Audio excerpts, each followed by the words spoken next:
الحمد للہ رب العالمین والعاقبۃ للمتقین والصلاة والسلام علی اشرف الانبیاء والمرسلین وعن ابی حمید الساعدی رضی اللہ تعالی عنہ قال ابو حمید الساعدی، ابو حمید پڑھنا ہے اس کو، ابو حمید نہیں پڑھنا، یہ مصغر ہے۔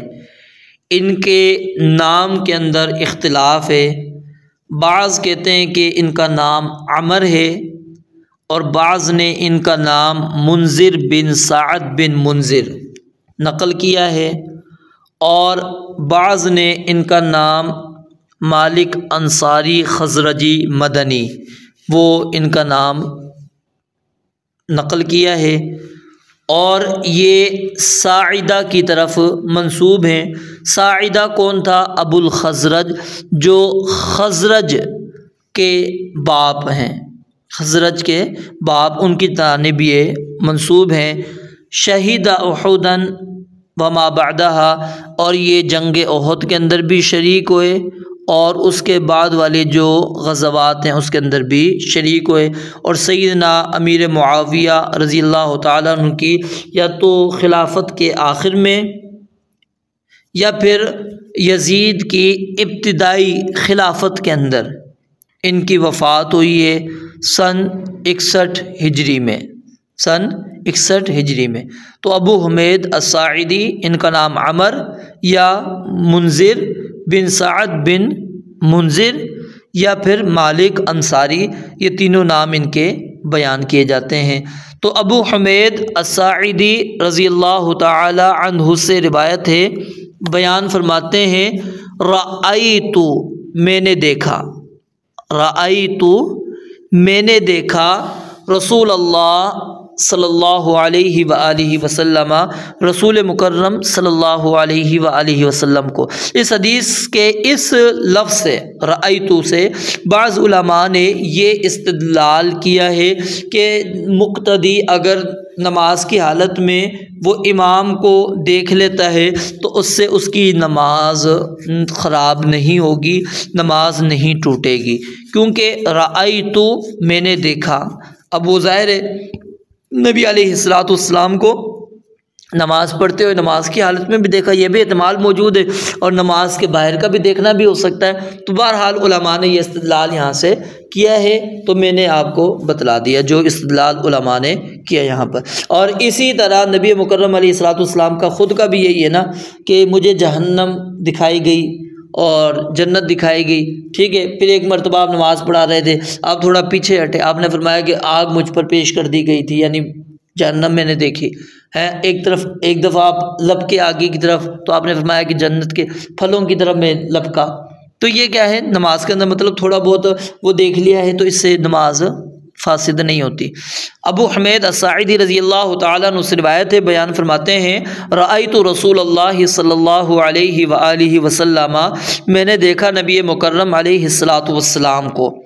کیا دیکھا؟ اذا، جب، کبرا تکبیر کہتے، جب کبرا تکبیر کہتے، اللہ اکبر کہتے، جعل یدیہ، جعل بناتے، جعل معنی کرنا ہوتا ہے، بنانا ہوتا ہے، رکھنا ہوتا ہے، یہ تینوں معنی اس کے۔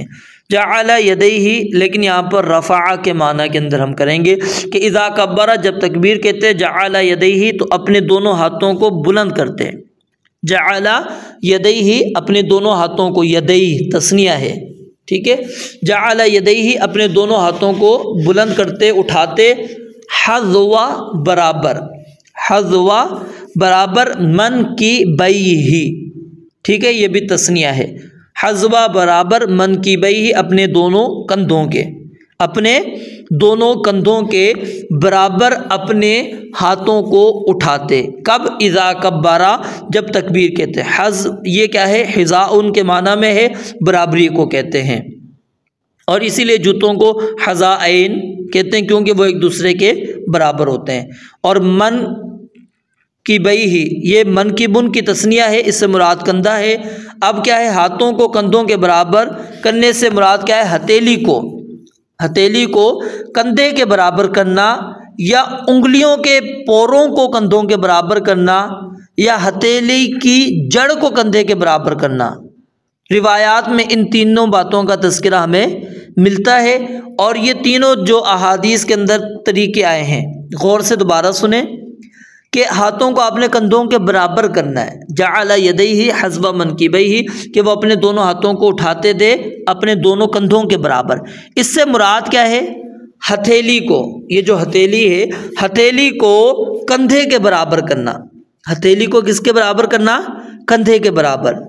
یا پھر جو انگلیوں کے پور ہیں، یہ ہماری انگلیاں ہیں، اس کے جو یہ پور ہیں ان پوروں کو کندھوں کے برابر کرنا۔ یا پھر ہتھیلی کی جو یہ جڑ ہے اس جڑ کو ہم نے کندھے کے برابر کرنا ہے۔ یہ تینوں باتیں موجود ہیں احادیث کے اندر، اور یہ جو تینوں باتیں آئی ہیں یہ مختلف یعنی انسان کی کیفیت کے اعتبار سے آیا ہے، تو مناسب کیا ہے؟ ہم اس کو درمیان پر محمول کریں گے، یعنی ہتھیلی کا کندھے کے برابر ہونا۔ ہتھیلی کا کس کے برابر ہو؟ کندھے کے برابر ہو۔ اور دوسرا مسئلہ یہ کہ تکبیر کے لیے رفع الیدین کرتے وقت انگلیاں کس حال میں ہوں گی، بند ہوں گی یا کھلی ہوں گی، اس کو ہم دوسری روایات سے سمجھیں گے جو آگے آئے گا، ٹھیک ہے، اس کی کیفیت۔ اذا جب کبرا تکبیر کہتے جعل یدیہ تو اٹھاتے اپنے دونوں ہاتھوں کو حذو منکبیہ اپنے دونوں کندھوں کے برابر۔ وَإِذَا اور جب رکع رکوع کرتے، وَإِذَا اور جب رکع رکوع کرتے امکانا یدیہ، امکانا معنی کیا ہے؟ رکھتے، امکانا رکھتے، اس سے مراد ضمہ، یعنی رکوع میں گھٹنوں کو ہاتھوں سے مضبوطی کے ساتھ تھام لیا کرتے تھے، اس طرح کہ ہاتھ بند ہو جائیں اور گھٹنوں کی ہڈی وہ کس کے اندر آ جائے؟ ہاتھوں کے اندر آ جائے۔ وَإِذَا اور جب رکع رکوع کرتے امکانا یدیہ اپنے دونوں ہاتھوں کو رکھتے۔ مکان ہے نا، مکان مانا کیا ہوتا ہے؟ جگہ ہوتی ہے نا، جگہ کو کیوں کہتے ہیں؟ وہاں پر رکھی ہوئی چیز ہوتی ہے، آپ کی جگہ بن گئی ہے۔ امکانا رکھتے یدیہ اپنے دونوں ہاتھوں کو من رکبتیہ اپنے دونوں گھٹنوں پر، اپنے دونوں گھٹنوں کے اوپر اپنے دونوں ہاتھوں کو رکھتے، یعنی مضبوطی کے ساتھ اس کو تھام لیا کرتے تھے، مضبوطی کے ساتھ آپ علیہ الصلوۃ والسلام اس کو پکڑ رہے تھے جب رکوع کے اندر آپ علیہ الصلوۃ والسلام جاتے۔ ثم پھر حسارا، ثم پھر حسارا ظہرہ، حسارا کا معنی کیا ہے؟ غور کریں، حسارا کا معنی ہے پست کرنا، جھکانا، ٹھیک ہے، حسارا معنی کیا ہے؟ پست کرنا، جھکانا۔ مراد کیا ہے؟ پیٹھ کو سر کے برابر سیدھا کرنا، نہ پیٹھ سر سے اوپر ہو اور نہ ہی زیادہ نیچے ہو۔ ثم پھر حسرا ظہرہ، حسرا کا ایک ترجمہ موڑنا بھی آتا ہے، پھر موڑتے اپنی پیٹھ کو، یعنی آپ علیہ الصلوۃ والسلام اپنی پیٹھ کو جھکا لیتے، پست کر لیتے۔ فَإِذَا پس جب رفع اٹھاتے رأسہ اپنے سر کو، یعنی رکوع سے جب سر کو اٹھاتے تو استوا سیدھے ہو جاتے، برابر ہو جاتے۔ جب آپ علیہ الصلوۃ والسلام اپنی کمر کو رکوع سے اٹھاتے، سر کو اٹھاتے تو سیدھے کھڑے ہو گئے، بالکل سیدھے کھڑے ہو گئے، حتی یہاں تک کہ یعودا واپس لوٹ آئے، یعودا واپس لوٹ آئے، کل فقارن ہر جوڑ، کل فقارن ہر جوڑ، مکانہ اپنی جگہ پر۔ اب یہی وہ الفاظ ہیں جو پیچھے بھی میں نے آپ کو سمجھایا، یہاں پر بھی وہ الفاظ آ گئے کہ ہر جوڑ اپنی جگہ پر آ جائے۔ کہتے ہیں کہ رکوع کے بعد ہاتھ چھوڑنا ہے تاکہ جوڑ اپنی جگہ پر آ جائے۔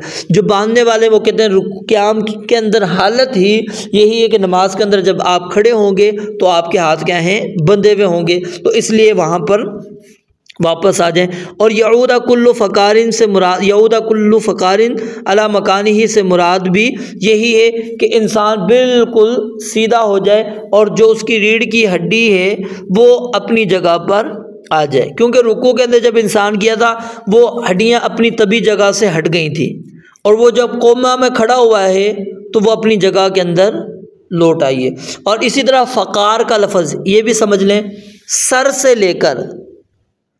لے کر سرین کے قریب تک جو ہڈیوں کی ایک زنجیر ہوتی ہے نا، اس کو کیا کہتے ہیں؟ فقار۔ اردو میں اس کو ریڑھ کی ہڈیاں بھی کہتے ہیں۔ انسانی بدن کے اندر اس کی تعداد 33 ہے، 33۔ 7 گردن میں، 12 کمر کے اندر پسلیوں کے درمیان میں، 5 پیٹ میں، 5 سرین میں اور 4 سرین کی جڑ میں، یعنی جو کولے ہیں 5 اس کے اندر ہیں اور 4 جو کولے ہیں اس کی جڑ کے اندر، اس کو کیا ہے؟ فقار کہتے ہیں۔ یہ 33 ہڈیاں ہیں جو اللہ رب العالمین نے انسانی جسم کے اندر رکھی ہیں۔ حتی یعود کل فقار مکانہ، یہاں تک کہ ہر جوڑ وہ اپنی جگہ پر آ جائے۔ تو یعنی جب رکوع میں انسان کے یہ ساری ہل گئیں، اب وہ ساری کی ساری کہاں پر آنی چاہیے؟ اپنی جگہ پر۔ فَإِذَا، پھر جب، سجدہ، آپ سجدہ کرتے، وضع، رکھتے، یدیہ، اپنے دونوں ہاتھوں کو، جب آپ سجدہ کرتے تو اپنے دونوں ہاتھوں کو رکھتے، غیر مفترش، نہ پھیلے ہوئے ہوتے تھے، بچھے ہوئے ہوتے تھے، فراش، فرش کہتے ہیں نا، فرش پھیلا ہوا، بچھا ہوا، غیر مفترش، نہ ہی پھیلے ہوئے ہوتے تھے اور نہ ہی بچھے ہوئے ہوتے تھے، ولا قابضہما، اور نہ ہی آپ نے ان کو قبض کیا ہوا ہوتا تھا، نہ ہی ان کو آپ نے سمیٹا ہوا ہوتا تھا، جوڑا ہوا ہوتا تھا۔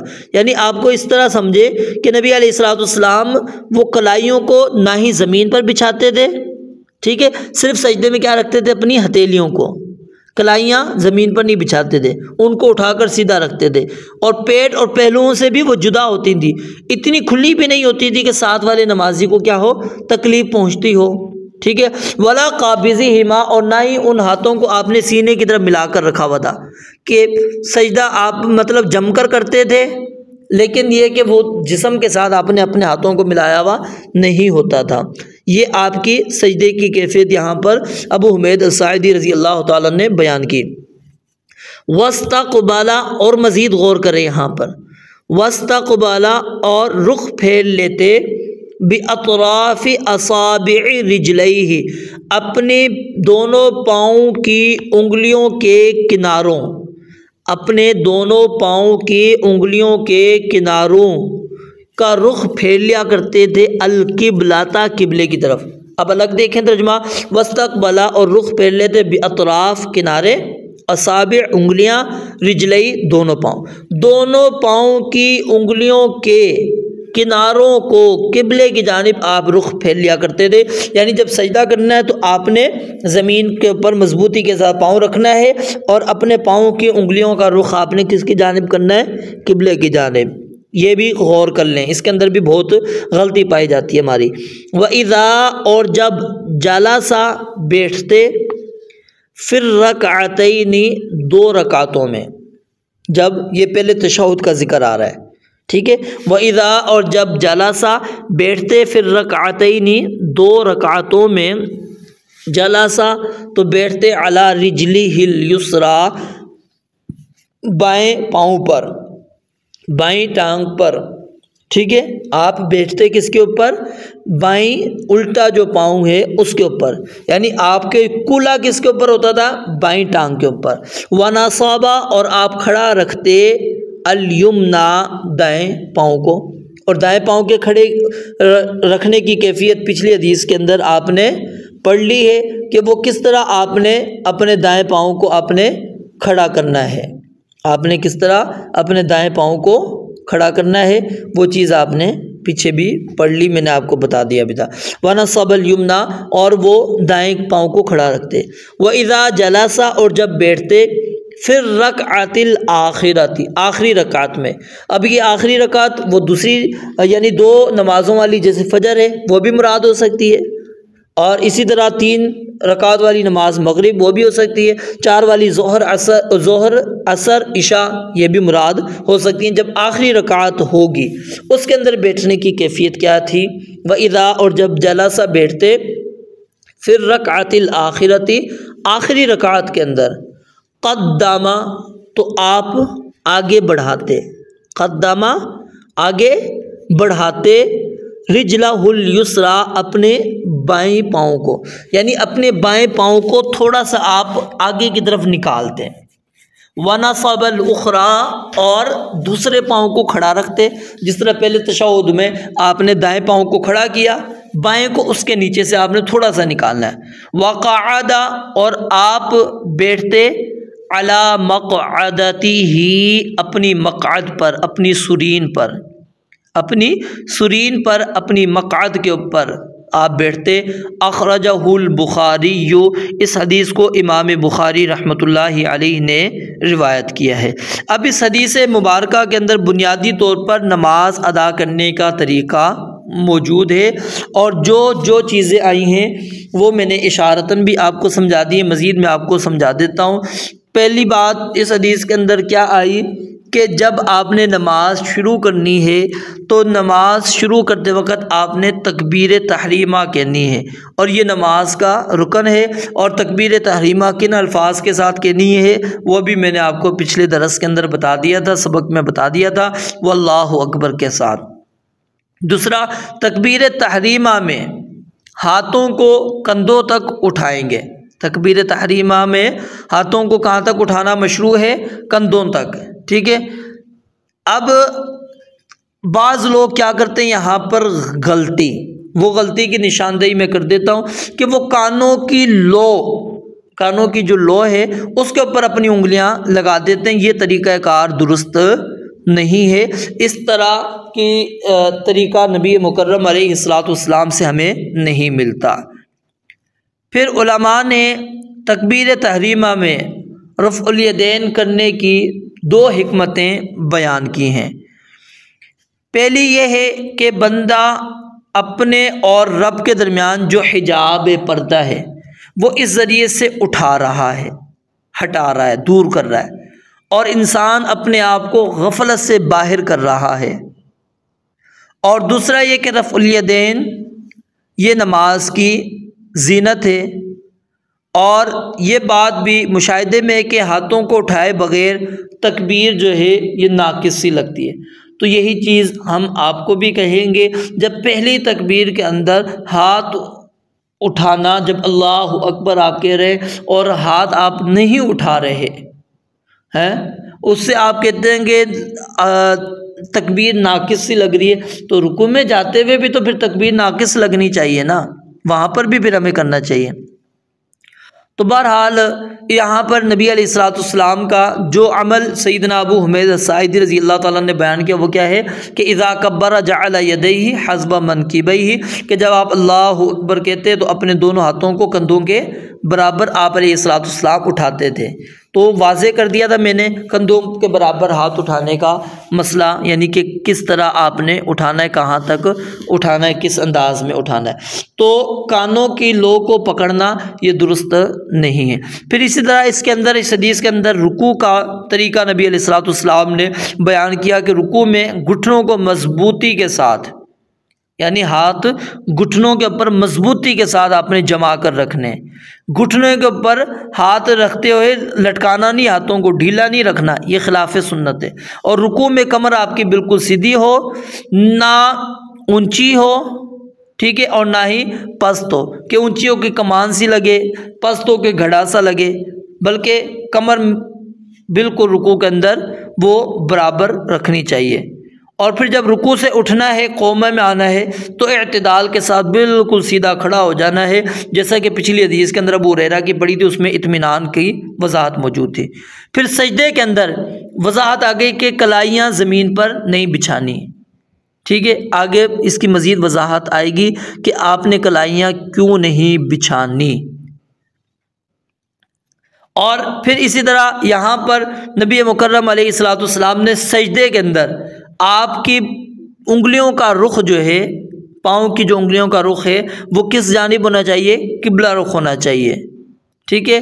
اگر کسی نے پاؤں کی انگلیوں کے سرے زمین پر بچھا دیے تو سجدہ تو ہو جائے گا اس کا، لیکن خلاف سنت، یعنی کہ آپ دوسری جانب کر لیتے ہیں۔ بعض لوگ وہ اس طرح موڑ کے قبلے کی طرف نہیں کرتے، الٹا اس کو موڑ لیتے ہیں، تو یہ غلط ہے، اس کو ہمیں اپنی یعنی درست کرنا چاہیے۔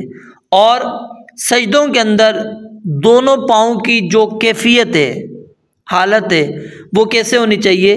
آپس میں ملے ہوئے ہونی چاہیے، اور اس کی واضح نص اور دلیل موجود ہے۔ یہ فاصلہ رکھنا بالشت بھر کا یا کچھ فاصلہ رکھنا یہ بات درست نہیں ہے، بلکہ کیا ہے، انسان کو سجدے کی حالت میں اپنے پاؤں کو ملانا چاہیے۔ صحیح ابن خزیمہ اور صحیح مسلم کے اندر سیدہ عائشہ رضی اللہ تعالیٰ عنہا کی حدیث موجود ہے، فرماتی ہیں کہ جب میں نے نبی علیہ الصلوۃ والسلام کو اپنے ساتھ رات کو نہیں پایا تو میں آپ کو ٹٹول کر تلاش کرنے لگی، تو میں نے آپ کو سجدے میں دونوں پاؤں کو سجدے میں دونوں پاؤں کو کھڑا کیے ہوئے پایا۔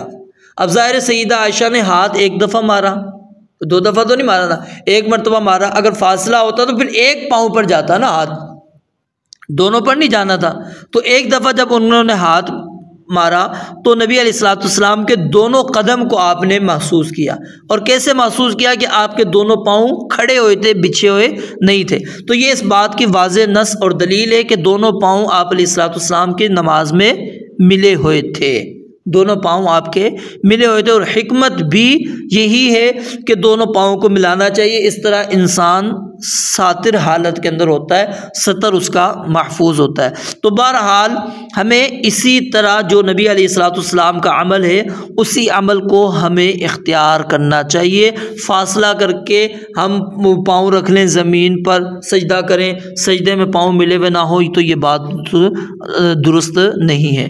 اور پہلے قاعدہ جو ہے ہم نے تشہد اس میں بیٹھنے کا طریقہ نبی علیہ الصلوۃ والسلام نے کیا فرمایا کہ آپ جو ہے بائیں پاؤں اس کے اوپر بیٹھیں گے، ٹھیک ہے، دائیں پاؤں کو کھڑا رکھیں گے اور بائیں پاؤں کے اوپر آپ بیٹھیں گے، اور وہاں پر آپ نے تشہد پڑھنا ہے۔ اب وہ بھی مسئلہ ہے کہ جی تشہد کتنا پڑھنا ہے، یہ مطلب اتحیات پڑھنی ہے یا درود بھی پڑھنا ہے، یہ انشاءاللہ آگے بھی آپ کو سمجھاؤں گا۔ تو بہرحال اتنا سمجھ لیں کہ درود بھی پڑھنا ہے، درود بھی آپ نے پڑھنا ہے۔ اور پھر اسی حدیث کے اندر نبی علیہ الصلوۃ والسلام نے آخری قاعدے کا ذکر کیا، اس کو تورک کہتے ہیں، اس کو کیا کہتے ہیں؟ تورک، ٹھیک ہے۔ تورک کے اندر کیا ہوتا ہے کہ انسان اپنے دائیں پاؤں کو کھڑا رکھتا ہے، بائیں پاؤں کو وہ دائیں پاؤں کے نیچے سے تھوڑا سا باہر نکالتا ہے، اور اپنی سرین کو، اپنی پشت کو، اپنی کولوں کو جو ہے وہ زمین کے اوپر لگائے گا، اب یہاں سے ایک تو اس حدیث سے یہ چیزیں تھیں جو بیان ہوئی، اس کے اندر جو چیز اس میں خاص طور پہ سمجھنے والی ہے وہ کیا ہے کہ نبی مکرم علیہ الصلوۃ والسلام کی عبادات کے صحابہ کتنے زیادہ حریص تھے۔ غور کریں کہ صحابہ کرام دیکھ رہے ہیں کہ رأیت، میں نے دیکھا، دیکھ رہے ہیں کہ نبی علیہ الصلوۃ والسلام نماز شروع کر رہے ہیں، کس طرح شروع کر رہے ہیں، کہاں تک ہاتھوں کو اٹھا رہے ہیں، رکوع کر رہے ہیں تو کس طرح کر رہے ہیں، کدھر آپ نے ہاتھ رکھے ہوئے ہیں، آپ نے کمر کیسی رکھی ہوئی ہے، رکوع سے اٹھ رہے ہیں آپ کی کیفیت کیا ہے، سجدے میں ہیں تو آپ کے ہاتھ کہاں پر ہیں، کیسے رکھے ہوئے ہیں، اور پاؤں کی جو کنارے ہیں وہ کہاں پر ہیں، ٹھیک ہے۔ پھر پہلے تشہد میں بیٹھنے تو اس کا طریقہ کیا ہے، دوسرے تشہد میں بیٹھنے اس کا طریقہ کیا ہے، یہ نبی علیہ الصلوۃ والسلام کے پورے عمل کو صحابہ دیکھ رہے ہیں۔ تو صحابہ کرام حریص تھے اس بات کے کہ ہم عمل وہی کریں جو نبی علیہ الصلوۃ والسلام نے کیا، اور نبی علیہ الصلوۃ والسلام نے ہمیں حکم بھی یہی دیا ہے، صلو کما رأیتمونی اصلی، کہ نماز اس طرح پڑھو جس طرح تم نے نماز مجھے پڑھتے ہوئے دیکھا ہے۔ تو جس طرح ہم نے نبی علیہ الصلوۃ والسلام کو نماز پڑھتے ہوئے دیکھا ہے، ہمیں نماز اسی طرح ہی پڑھنی چاہیے، اپنی منمانیاں نماز کے اندر نہیں کرنی چاہیے۔ رب العالمین سے دعا ہے اللہ تعالیٰ سمجھنے عمل کرنے کی توفیق عطا فرمائے۔ وآخر دعوانا ان الحمد للہ رب العالمین۔